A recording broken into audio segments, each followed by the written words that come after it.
Hello, everyone, and welcome to the Franchise Show. This is the show where we get under the hat of some of the most important topics in franchising. I hope you're all doing well. I'm loving my new catchphrase as well. You see, I'm fully embracing the hat, as you can see now.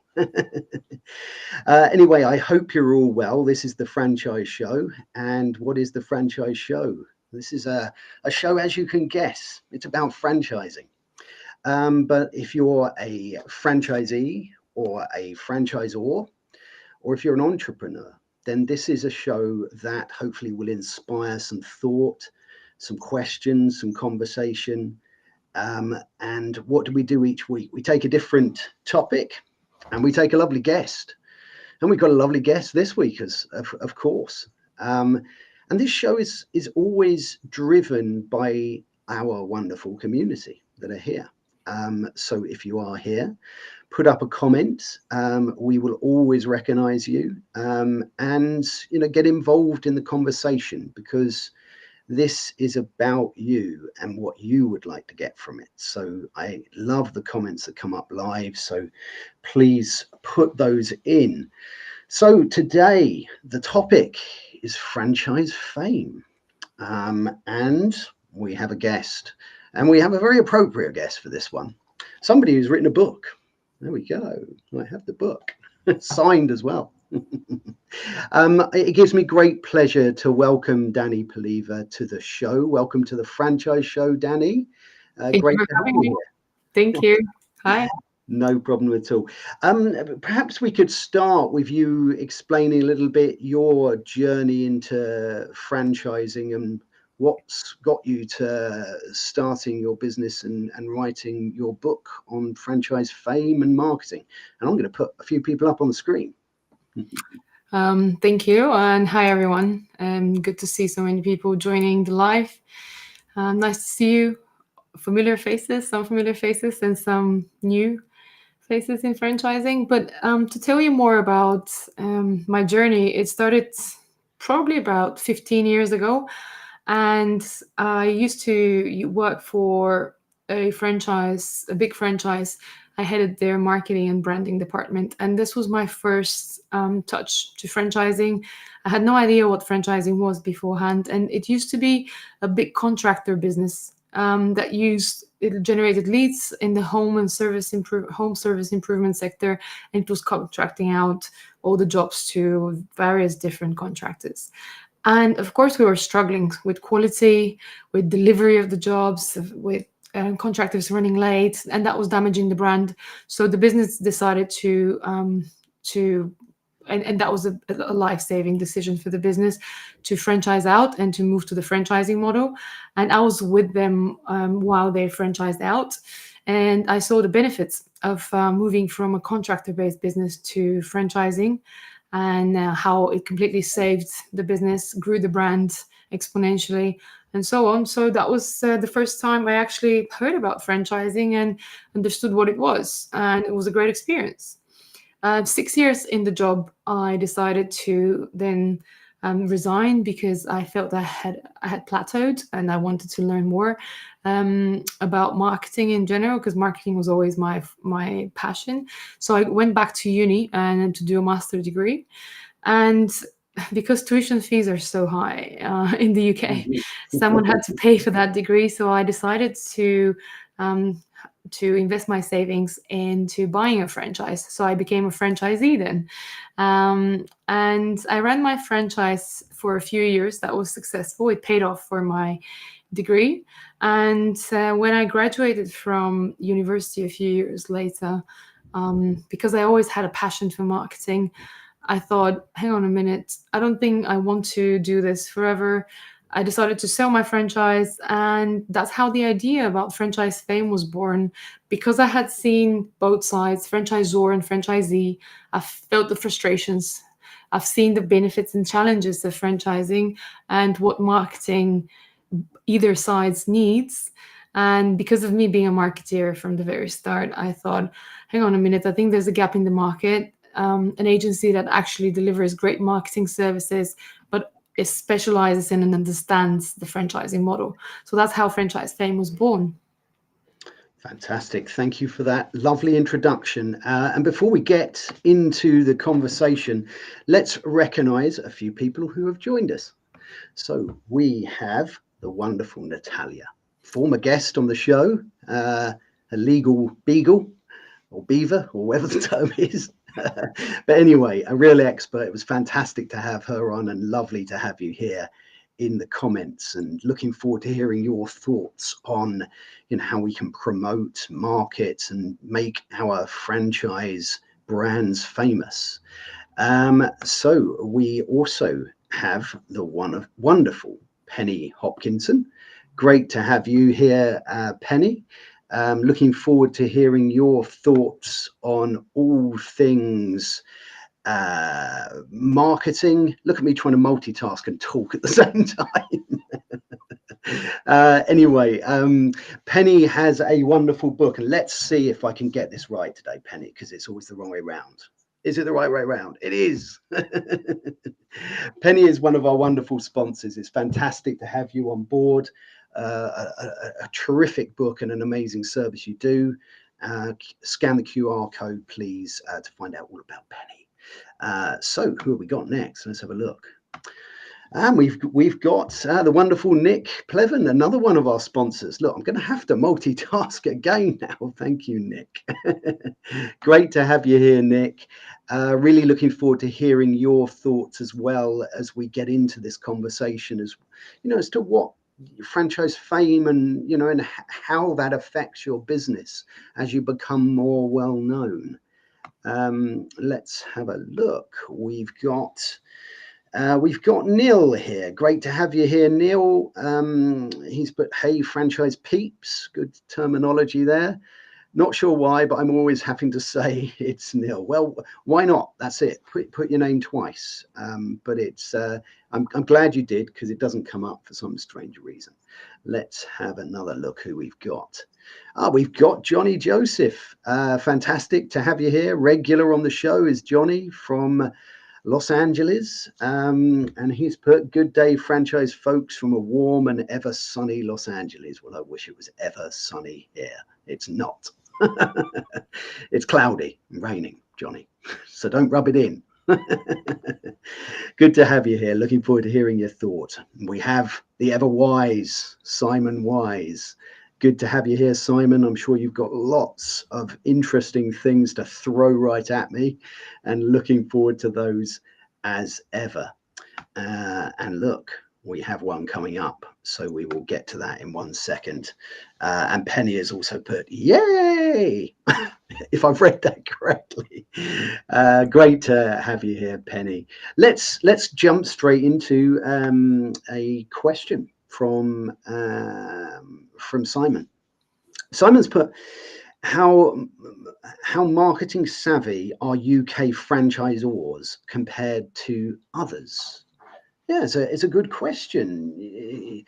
Are we as an industry relatively savvy when it comes to marketing and franchising, or is it something that's not at the top of people's agendas, you found? I would say we rank somewhere in between. Our colleagues across the pond are a lot more savvy.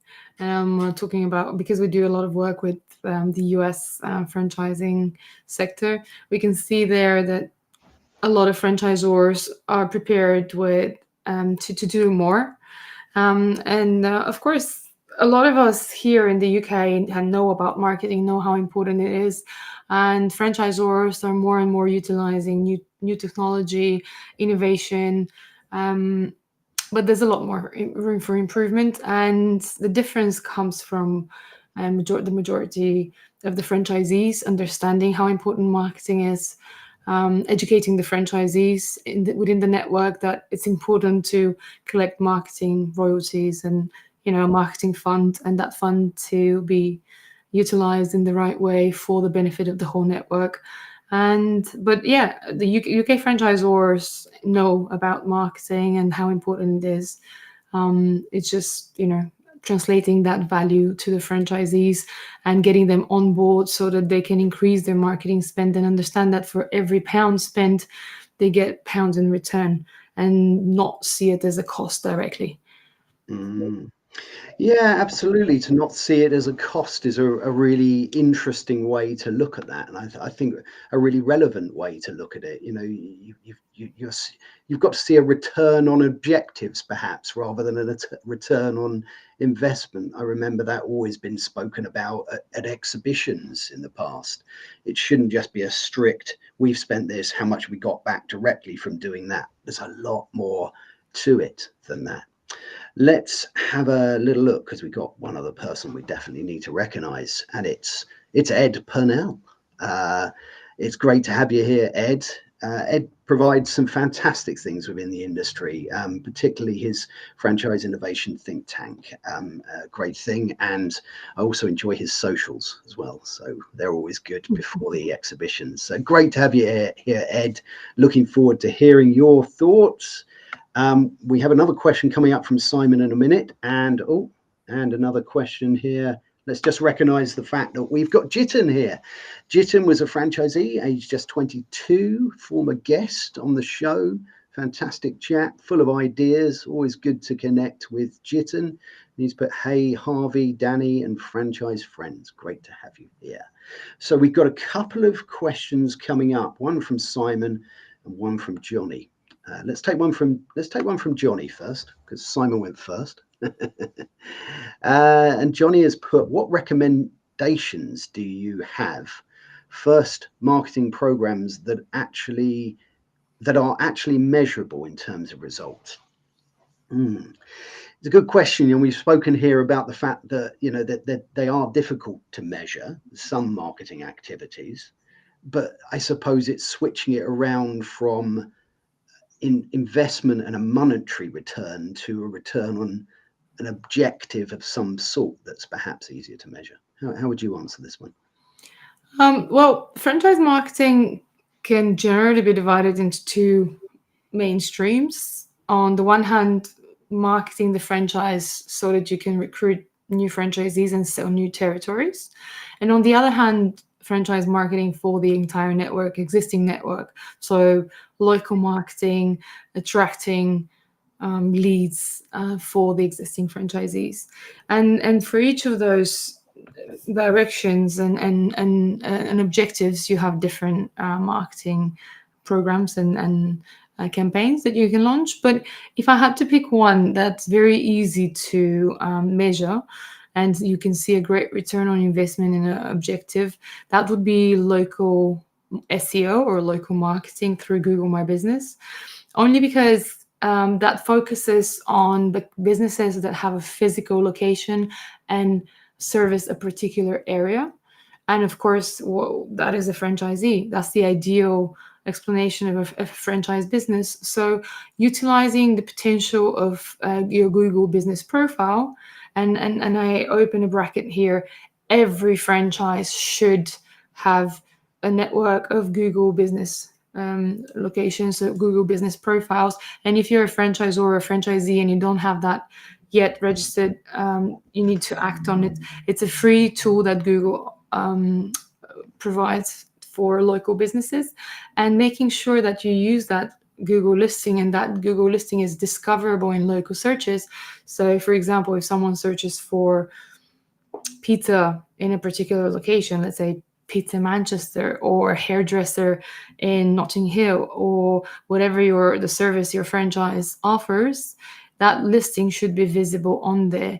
And investing in local marketing, management of that listing, managing your local presence, it has a direct correlation of how many leads your franchise location receives. So you can measure there how many phone calls are received from the listing to the business. You can see how many people visited the website page from that listing, or how many people asked for driving directions to that location. So if you're a takeaway, a restaurant, a hairdresser's, or any physical location that relies on footfall, you can also see how many people asked for directions to get to your store or a retail space. So to answer short answer, local marketing through Google My Business. Mm. Yes, and there are some other fantastic, ways to bring that local. I mean, I've put one of our lovely sponsors up, of course, because they offer such a service. But it is about bringing together that national, that local marketing, the company, the franchisee marketing, and it's a really important thing. Do you think people get that consistency right in terms of what the franchisor does and what the franchisee does? So it all depends on franchisors and the head office. With some brands, the franchisor takes ownership of most of the marketing done. So they just collect a higher marketing fee and manage the presence of the brand quite strictly. In other brands that we work with, we can see that the franchisees are more incentivized to do their own local marketing. Of course, abiding the brand book and the brand guidelines. And in some cases, in the most successful cases, that's a mix. So we always see the head office doing some sort of level of marketing, whether that's social media, paying for Google ads, or doing local marketing with management of the listings. And the franchisees are also encouraged to do their own marketing, whether that's offline or online in the territory that they cover. Mm. I mean, marketing and sales are the lifeblood of any franchise business, really. I always say, because there's some great marketing examples out there, isn't there? I was in the park the other day and we saw these squirrels, and I said, you know what? Squirrels are just rats with good marketing. They've got a fluffy tail and they sit up and eat their food and look quite cute, but they're very similar types of animals. And if you can put a slightly different spin on your marketing, you can achieve great things. Let's have a look at a few more comments here. We've got a couple coming up from Simon and one coming up from Nick as well. So looking forward to reading these out. Let's have a look at this one from Simon. Simon's put, how influential is AI in franchise brand promotion? I mean, it's a question that comes up in every single conversation now, I think. But have you found some uses for AI software within, marketing and branding? Yeah, of course. I mean, AI is here to change the world, change how we work, how we engage with others, how we perform our daily tasks to save us time.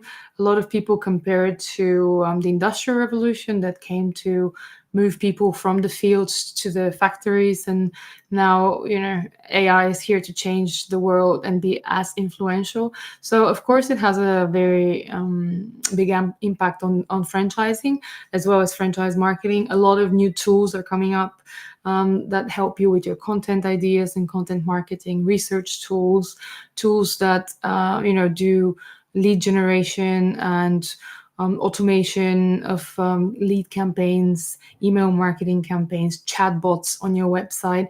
I can continue giving you more examples of where AI can now find practice in franchise marketing. But I would always say a lot of people at the beginning of when AI was first launched looked at it very suspiciously, but others adopted it right away and started using it to 100%. I always say AI is not here to replace us. AI still needs to have someone operate and input information and write prompts to it so that you can have the best possible output from that technology. So it's not here to replace a human, but rather we are here to get retrained to use it better so that it saves us time.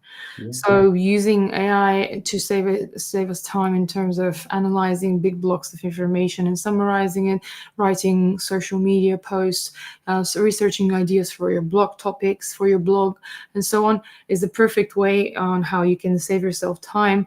But again, I wouldn't say use it 100% and let it work, let it completely create everything. And publish it online, but always approach it with caution. Check your facts make sure you add this personal human element Mm. in everything that AI produces, because this is what actually matters, the value that you produce in everything that you do, the human touch. And that's going to become more and more rare and more valued with time. I like that, the human touch. They're never going to make an AI robot out of me doing this, are they? I quickly put up Penny's book there because we've just been talking about AI, and I remember Penny telling me that she's experimenting with using that. You put the contents of your ops manual into a AI software and it allows certain questions to be answered or asked. And I think you're absolutely right. We proceed with caution. This is a tool that we can use. We've accepted spell check as a tool, or autocorrect, and it's a leap forward, a big leap forward. But we accept those things, we use them, we check them as well, we make sure it still represents us or represents our brand. So I think if we proceed with caution, there can be some excellent uses for this type of software. So definitely look into it with caution. Let's have a little look. We've got a question coming up from another one from Simon and one from Ed, but let's take one from Nick. And Nick has put, perhaps a bit obvious from someone with my background, but do you agree that the more famous a brand becomes, it also means that recruitment of their franchisees, frontline customer-facing staff, becomes critical, ensuring a consistent customer experience? What do you make of that question, Dani? Oh, of course, yes. Look, the more a franchise brand becomes famous and, discoverable, the more scrutinized it becomes and the more spotless its reputation needs to be. So one of the 5 F's of the model that I discussed in the book, Franchise Fame, is all about fantastic reputation. And in modern times, to run a successful business, even if it's not franchising, but even more so in franchising, you need to have a spotless reputation, a fantastic reputation. And that goes for both the franchise as a franchise, where all your franchisees are happy with the way you run the franchise, but also their end customers. And we know that one negative review can cost you as much as 20 potential customers lost. You can do the maths. And negative customers are a lot more likely to complain and publish a negative review that is going to continue to tarnish your brand. So not only waiting for this to happen and responding to negative and positive reviews, but also actively managing your online reputation is of incredible importance. And that all feeds in the question Nick posed, where, if you don't have good recruitment processes and if you don't have well-trained staff, you will continue generating poor reviews and you will not be delivering a consistent customer experience that is up to the satisfaction of the customer. So you will be going in a vicious circle, generating more negative reviews and so forth. So actively safeguarding and managing your reputation becomes then critical. Yes, absolutely. No, great question there, Nick, and fantastic answer as well. Makes my job easy. All I do is take a great question, someone who gives a fantastic answer, and just sit here wearing a hat. Good job, isn't it? Thank you. But no, it's a great point that you make. I mean, taking this question a little bit more in depth, and actually, before we do that, if you have just joined us today, this is the Franchise Show, and today we are talking about franchise fame with the lovely Dani Peleva. So it's fantastic to have you here, and if you've just joined us, do drop in the comments, and we'll try and get to those before we finish today. What I was going to say here is, as a brand becomes more famous, so now you compare a startup franchise company to, a well-known brand. Does that make the job of franchisee recruitment easier in terms of they know the brand, or is there just that much more stuff out there that could also have a negative effect? It doesn't really work that way. What's your thinking on that? Sorry, could you repeat the question? Sorry. Yeah, sure. As a brand gets more famous, Does that make it easier to recruit franchisees? A shorter version of the question. Yes, of course. Once you have more signals online where a potential franchisee candidate would come and do their research, and we all know that this is a buying decision that takes from a few months. It could take up to a year or two, depending on the investment in this franchise. So they would go and discuss it with their partner, plan their finances, think about exiting their current job if they're still under employment, and all of these factors, the trust factors, them seeing good online reputation, them seeing positive reviews and positive signals about the brand, or seeing the brand in a few franchise directories, on their own website, on social media ads, and just having different touch points with the brand makes them feel more comfortable with the brand. And in marketing, we have this theory. We say that before someone engages with your brand, they need to have 5 to 7 touch points with the brand, which means they should have seen it 5 to 7 times, whether that's on a billboard or in a franchise directory, on a franchise exhibition, or visiting the website, or an ad somewhere on Google or social media.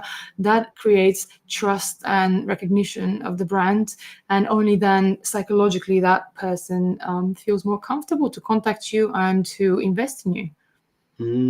Fantastic. Yeah, absolutely. You're right. The more you see something, the more confident. I always talk about a trust journey with a franchisee, but those little touch points, that building of trust can come from little moments, can't it? As you see, you recognize the brand, or you see it, or someone talks about it, or all of these things just add to that security and add to that decision-making process. It's a tricky one, yeah, great answer to that. Let's have a look. Let's bring up the wonderful Ed Purnell. And what has Ed put? He's put, do you ever see franchisees put paid budget behind personal brand awareness campaigns? If you do, are the franchisors happy to let them do this? Okay, that's interesting. Yeah. So, a franchisee, wanting to pay a bit extra money to get their particular unit, better branded and more marketing. Is that something you ever see? I would have thought it's normally controlled by the franchisor, but great question, Ed. Love it. I would just ask what he means under personal brand, because the way I understand the question is a lot of the franchisees that buy into a franchise brand usually come from a business background, and they usually have their own brands, where they could have had their own company and then bought into the franchising model. And sometimes we see this conflict of interest, if you wish. We might be hired by the head office to run marketing, but the franchisee would also approach us and ask us to run marketing for the personal brand rather than the franchise brand that they bought into, if I understand Ed's question correctly. So, and that is a conflict of interest. And of course, if we are hired by the head office, we would flag that to the franchisee and tell them that, since they are a franchisee of that brand, they've committed to doing local marketing for the brand. And I usually try to explain it through the value of the network, explaining that if every single franchisee from a network of, let's say, 40 franchisees invests an X amount of marketing for that brand, the power of the brand becomes stronger. The franchisor also invests in marketing. So every little unit supports the brand, and everyone benefits from the common good, instead of everyone pulling in their own direction with their personal brands. And that is the difference of being a sole trader or a limited company and being a franchisee, and benefiting from the entire network and being stronger as a unit, as a brand. Yeah, fantastic. But it happens, unfortunately, yes. Yeah, absolutely. I mean, I wouldn't know anything about personal branding at all. I've just got no idea about that.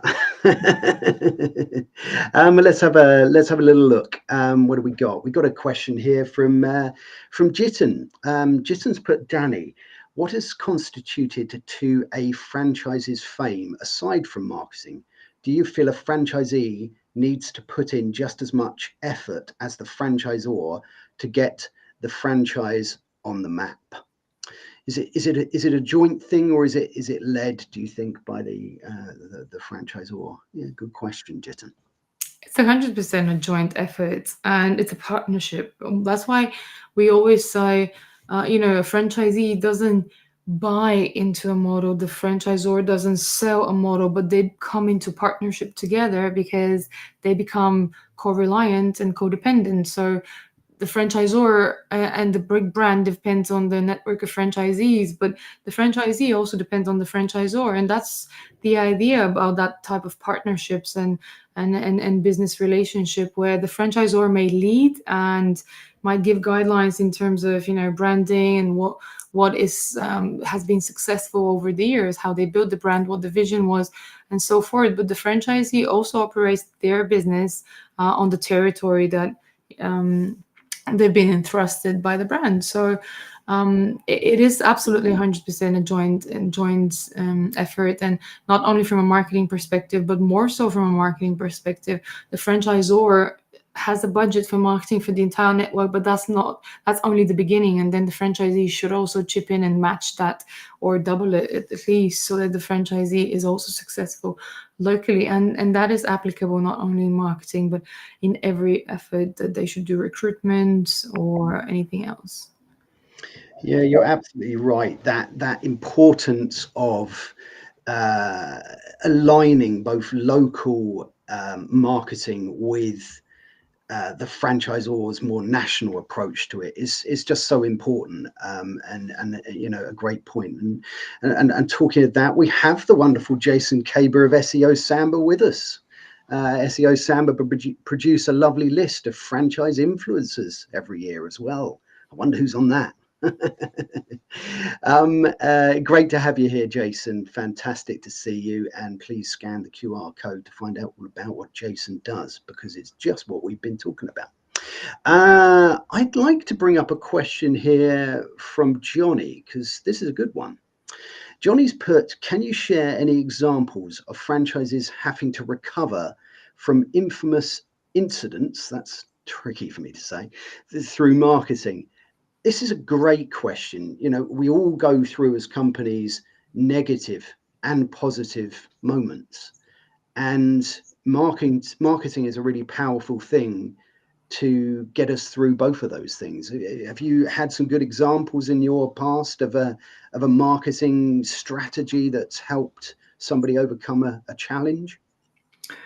Yeah, marketing is there to help overcome challenges in general. I think one of the most recent examples that I can think of was a global franchisor in Spain. I'm not going to quote names, obviously. I'm going to keep it anonymized, strictly anonymized, but a brand and a global international brand. We work with most of it global franchisors, master franchisors, but the Spanish branch and the Spanish master franchisor had a challenge.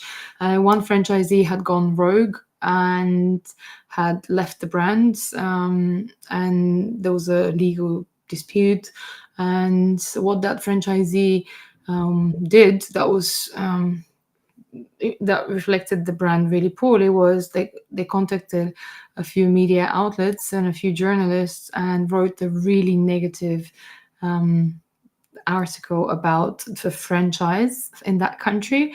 And because those media outlets were so powerful, those are national news websites, they stayed on first page of Google when you started searching for the brand name. So every time you search for the brand, the first few results on page one in Google were not the website itself for the franchising or of the brand, but saying, franchising is a scam.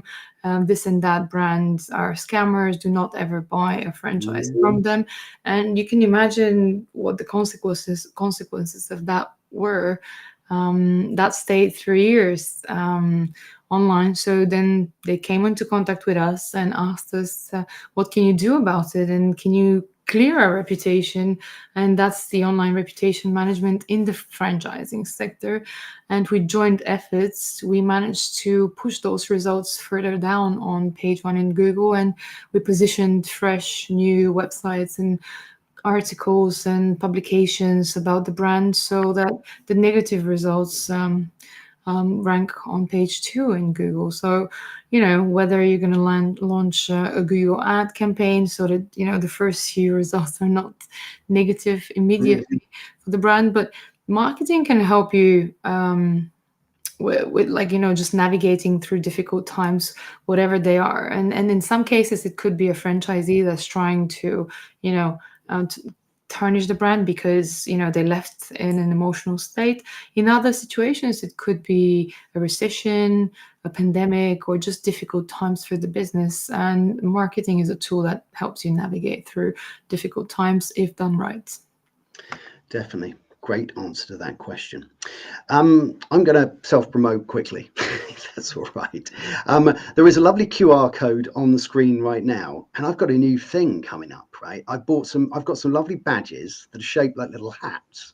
And if you like this show and you want to support me, because I have to do this mostly in my own time in the evenings, so please scan the QR code, and £10 will get you one of these exclusive badges when I buy them. I'm going to get 100 made, so it would be great if you like this show and you want to show your support in that way for you to do it. So I'll leave that up there for a bit. Let's have a little look. What else have we got? We've got a question here from Penny. Let's have a look at what Penny's got to say. Penny's put, Dani, many franchisors have a marketing levy. In your experiences, are most franchisors transparent, or do franchisees benefit greatly? It's a good question. What's your thoughts on this one? Yeah, the marketing fee that franchisors impose are usually part of the contract. Franchisees expect that, they know that it's either a percentage or a flat fee in some cases.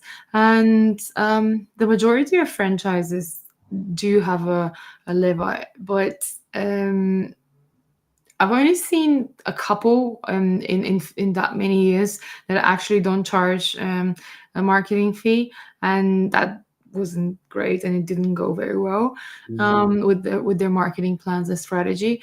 But most of them are really transparent with how that budget is being spent on an annual level or on a monthly level.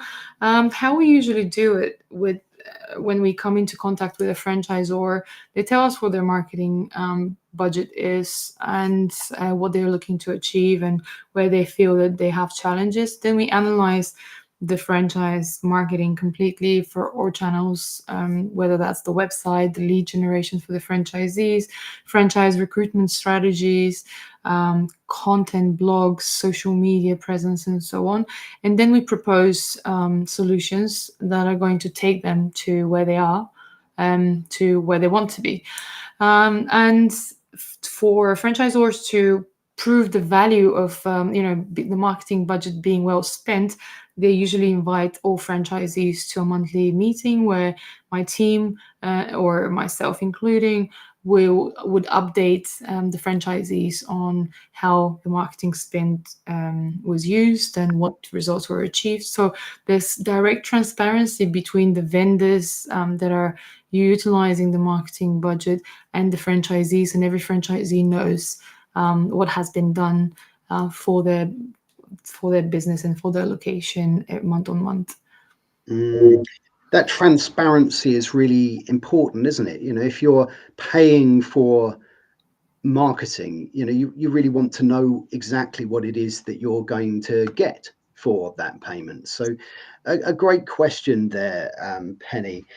We're starting to draw towards the end, but I wanted to touch on your lovely book. I mean, we can't go through the whole thing, but it's fantastic that you've written a book, and well done on that. And it was a great book, and I read it. I'm going to put it up again. Look, there you go. But I'd just like to go to the 5 F's of franchising. Perhaps we could, without going into great detail, because we've only got about 5 or 10 minutes left, but what are the 5 F's of franchising? Are any of those rude? Well, yeah, there's no pun intended, but a lot of people ask that same question.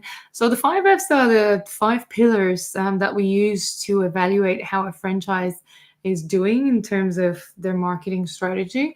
And they start from a franchisee network. And that was the first one. And what's the network, how well it's the local marketing has been done, is the franchisee network happy, are they generating a lot of leads for their locations and for end customers. The next one is a focused team, and that is often forgotten. But when a franchisor is transitioning from a franchisor in a single unit to a multi-unit network, along the way, a franchisor will need some help, and whether that's a part-time help to begin with an ops manager or a marketing agency part-time, or they hire a marketing manager and someone to communicate and manage the franchisees and so on. Your head office team is critical for the success of the franchise brand. That's why focus team is on there, and starting from someone part-time for a few hours a week until growing that team of a few team members, depending on how big your franchise is important for the success of the whole network. So that's the second F. The third one is having a fantastic reputation. We slightly touched upon that earlier. Managing and safeguarding your reputation as a franchisor, as a business in front of the end customer is crucial for the brand, because one negative or poor reputation of one location impacts all of them as a domino effect and the whole brand. So it's important to have all franchisees on board, understanding how important that reputation is for their location and the impact it has on the whole brand. The next F is a full funnel, having a full funnel of leads, both for the franchisees in terms of customers, but having a full funnel of franchise leads of people who want to invest in the franchise and grow the business with the franchisor. And lastly, it's finding the right fit. And that's another thing that is often overlooked, finding the right fit of a franchisee to make sure that you're entrusting your brand to the suitable candidate, and making sure that that candidate, if you selected him or her properly, they will be successful. So not just entrusting the brand to anyone, or making sure that you sell the franchise to just nearly anyone, but making sure that you really find the right fit for your network and to be able to succeed, because otherwise it just ends up later in costly disputes and franchisees exiting the network. So finding the right fit is critical. So those are the 5 Fs that I feel are incredibly important, and we analyze each of those 5 pillars to make sure to understand how successful a franchise is, and this is how we diagnose a franchise and help them with their marketing strategy if one or more of those 5 pillars is challenged or failing. Yeah, fantastic. I mean, are they in a certain order, or can you sort of look at something and someone's perhaps got one of those that's slightly weaker and you concentrate on that, or do you have to sort of take it step by step, starting at one of the Fs? No, they're not in an order of priority. We identify the weak points of those 5 and we focus on them. But we see that if one of them is overlooked, and let's say 4 of the 5 Fs are only done right and something is completely missed out, then there's the dysfunction in the franchise. So all 5 should be looked after, managed, and nurtured. If you wish. And in some cases, it could be you're missing a team member in-house, or you're missing some help externally, whether that's an agency or a freelancer to be part of your focus team. In other cases, you need to fix your funnel because you're not attracting the right leads. And in other cases, you need to find the right candidate, meaning that your recruitment process should be slightly better, and you might need to add a step in the actual recruitment process, or you should just have more different criteria to select the right candidate for your franchise. But with small tweaks and alterations to those processes, in most cases, it just gives a really good result. Oh, fantastic. It's great to know that, you could just have one element that you're looking at wanting to improve, and it's good to know that people can come and sort of find out what that is, and you can focus on that. I've got to read out Simon's comment because he's put, "That's effing fantastic. Thanks, Dani." So that's a good one. You could put that quote on the back of your book. I love it. Thank you, Simon. It is effing fantastic. Let's have a look. We've got a quick comment here from Scott, who's been here in the background. Scott is one of our lovely media partners from Elite Franchise. And look at that, Scott. It's almost like I knew you were going to put a comment. Scott's put, "Really enjoyed this, Dani. Thanks for sharing your insights. Looking forward to reading your next column." Oh, Thank you, Scott. Well, you're writing a column for Elite Franchise, yeah? I am a columnist, yeah, a regular columnist. Fantastic, excellent. When's the next one coming out? I think at the beginning of August, 3rd of August. Oh, excellent. What's that one all about? It's all about marketing. It's just under the different 5 Fs, so under the 5 pillars of the book. Excellent. That's fantastic. I will say, actually, 1st of August, the top franchises for 2025 nominations process opens for that. So you can scan the QR code and get nominating for your own franchise or one that you think is worthy of this accolade. It's a fantastic event. I was privileged enough to wear a tuxedo and my hat at the last one. And it was great to celebrate the success that our industry has, whether that's from marketing or from other hard work that's done. It's good to come together as an industry and celebrate that. So that's a wonderful thing that we have here in the UK, thanks to Elite. And Scott has got the task of taking that all the way over to Canada at the moment. So we wish him luck with that, and looking forward to next year's event. And in fact, we have Jodie coming on as a guest to talk about the Franchise Awards. So we're going to be looking forward to that. She's coming up at the end of this month. We are starting to come towards the end today, Dani. I wanted to say thank you again for joining us today and sharing your insights. I could talk to you for hours, and it's such a fascinating and important conversation. Before we get to sort of talk about who's coming on next week and exciting things coming up and all of that sort of thing, perhaps you could let us know a little bit about your current business and the best ways to get in contact with you.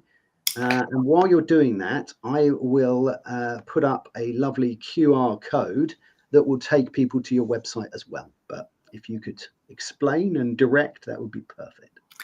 Thank you. Thanks for having me, Harvey. It's been a really great discussion, and I hope it was useful and interesting for the listeners. And thanks for the lovely questions, everyone. You can buy the book on Amazon and Barnes & Noble and major libraries. It's still available. You can download the Kindle version. But this QR code that Harvey is sharing at the top left of our screens is going to, if you scan that, it's going to take you to a free quiz. And only after answering a few quick questions about your franchise, you will get a free report based on the 5 Fs of franchising and an evaluation of how your franchise is doing with your full funnel focused team, franchisee network, and so on and so on. That's all free. It's a custom report that you get after answering a few quick questions. It's a very easy user experience. So if you just want to go through that and answer for 2 minutes, you will get that customized report for your franchise, and you'll see what of those 5 points you're doing really good at and in what you need a little bit more help and support and what you need to improve. So I think that would be a valuable learning for the audience. Fantastic. That's absolutely lovely. And please do scan that QR code and scan my one if you want to as well. But please scan that and find out all about what Dani does. It's great to have had you on the show. First of all, I want to, as always, thank our wonderful community, because this show really is about our community. And these discussions are discussions between us all. They're wonderful. I'm honored to be a part of them. We have some incredible guests, and it's been an absolute honor to talk to you today, Dani. And thanks so much for sparing the time to come on the show and share some insights and, you know, provoke some questions. And hopefully people will feel a little bit more informed after they've watched this one. Just quickly, a few comments have come in at the end. Nick has put, thank you both. Simon's put, nice one, Dani, thank you. Penny has put, thank you, Dani, super show and great to see you in person, if only virtually. Well, look, Penny, I'm going to leave Penny on the screen right now, because we're going to talk about what's going to happen next week. And next week, you guessed it, we've got Penny coming on the show. That is next Tuesday, 5:15 GMT, 12:15 EST. And we are going to be speaking, you guessed it, Franchise Manual Magic. Not only is it the lovely title of this book, all authors at the moment, but we're going to be talking about ops manuals, knowledge sharing, and all things that are important in terms of the operations of your franchise business. So that's going to be a wonderful conversation. Please join us for that next Tuesday. And it would be amiss of me not to mention our wonderful sister show, which is Franchising Brand Stories, where we get to hear what's under the hat of some of the top brands in the UK and in the world. And this Thursday, 18th of July, 5:15 GMT, 12:15 EST, we have the wonderful Angie Coates coming on from Monkey Music. So we're going to hear all about Monkey Music and how that formed and the stories and characters behind that. So if you're looking at investing in a franchise business, join us on Thursdays and find out all about these stories. So until next time, my wonderful friends, have a fantastic week ahead. Thank you, Dani, once again, and cheerio. Take care. Thank you too. Bye.